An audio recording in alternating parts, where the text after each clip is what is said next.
I really hope that these poor kids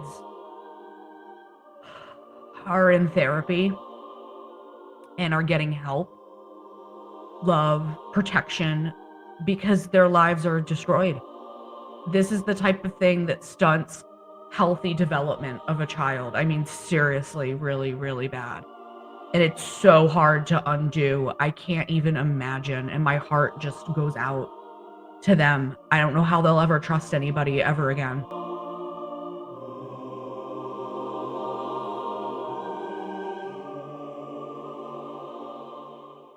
Hey everybody, welcome back to the channel. If you're new here, please subscribe. On this channel, I do interviews and political and social commentary. Today, we need to talk about something really serious. And up front, I'm going to give a trigger warning because this involves some heavy stuff about SA and something that happened with young kids. And it took me a little while to actually make this video because I was so distraught about it, and it took me a while to process just how terrible this all is. These 2 gay men adopted these 2 young boys. One guy was in banking and the other worked for the government or something, and they're a married couple, and it turns out they were being abused, these 2 children, by these men pretty much from the very beginning, and the level that this went to is way beyond, I think, anything I've ever heard in my entire life. A Georgia couple is sentenced to 100 years behind bars after adopting 2 young boys to repeatedly.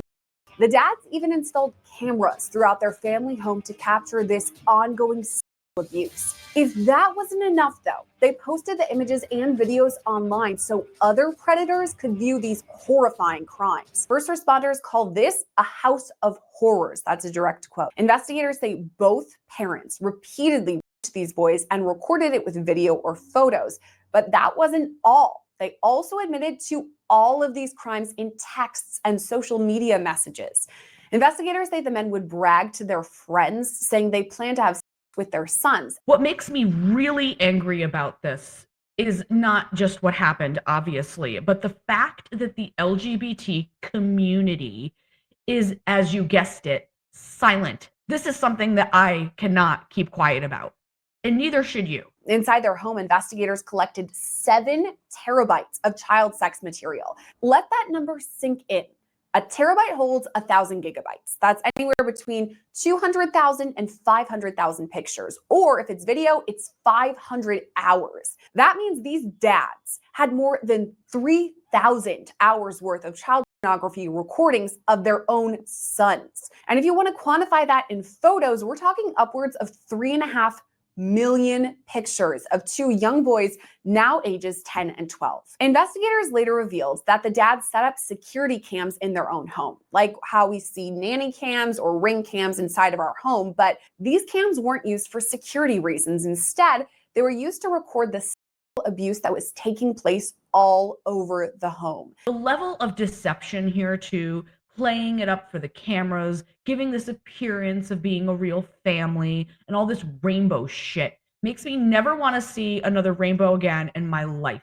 Using that as this happy disguise for something so unbelievably evil. So now what's happening is people are saying, see, this is why gays shouldn't ever be allowed to adopt, because this is what happened. And it paints all gay people in the same light as being disgusting, sick, degenerate PDF files. I just hope that over time people can understand that there's a difference between people like this and anyone else. I don't care what their orientation is, that isn't the root of the problem. The root of the problem is we aren't doing enough in this country to protect kids. The adoption. What you said, I think, kind of sounds true, the fact that they adopted these kids with the intent to abuse them. But it does get me thinking, we have a huge need for adoption in our country. How can we make sure that these adoptive parents aren't going to, I know this is an extreme, obviously, but make sure that they're going to treat the kids right? In every state, including Georgia, there are so many safeguards that are put into place before a parent can legally adopt a child. There are home visits, there are background checks, there are references required, there's drug screening. The children have to be at least 10 years younger than the adoptive parents in Georgia specifically. They have all of these systems in place. to help screen out this, but you can't screen out for everything. And so I think that here, these things just got missed, but it's troubling to me that they got missed because this couple clearly has some sort of fetish and that was discussed among their friend circles, apparently, of being attracted to young boys. And so I think that there should have been some red flags in the background check that got missed. I don't know how they got away with this adoption. I don't know exactly all of that, what it entailed for them, if they did enough background checks or whatever, but something's got to change. Something's got to give here because this is awful. They must be master manipulators, and people like this usually are. Again, regardless of orientation, men have done this to young girls too. Men is the common denominator here, unfortunately. And I'm not saying that women have never done things of this nature, but it's more unusual for women to do it than men. All the hard work that we did when activism was actually needed so people could have healthy, thriving families and could adopt if they wanted to is being eroded by these sick people.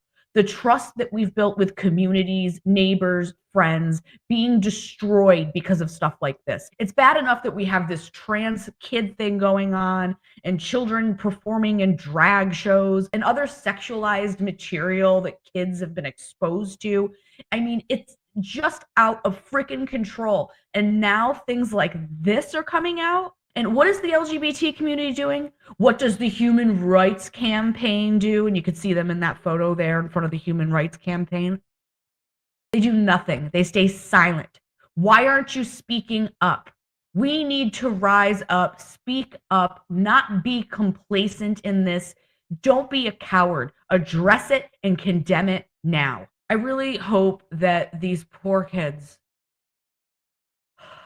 are in therapy and are getting help, love, protection, because their lives are destroyed.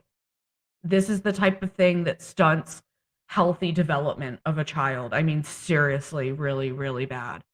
And it's so hard to undo. I can't even imagine. And my heart just goes out to them. I don't know how they'll ever trust anybody ever again. As for these two sickos, I hope they get everything coming to them. I mean, just how dark and evil must you be? How could a person do such a thing to anyone, but especially kids, especially children who are totally defenseless and may not even be able to fully verbalize what's going on? That's why I believe in programs in schools like No Go Tell. I remember when I was growing up and starting in kindergarten, and every year they brought in people to talk to us about good touch and bad touch.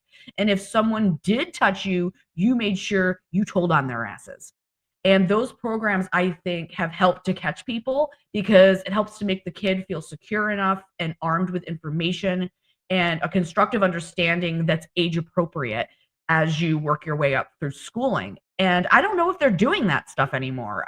I mean, guys, let me know in the comments. Like, if you have kids, like, do they have programs like that? Let me know in the comments what your thoughts are on this case. And in some ways, I feel like 100 years in prison isn't enough, but at least they're now put away from society and can never hurt anyone again.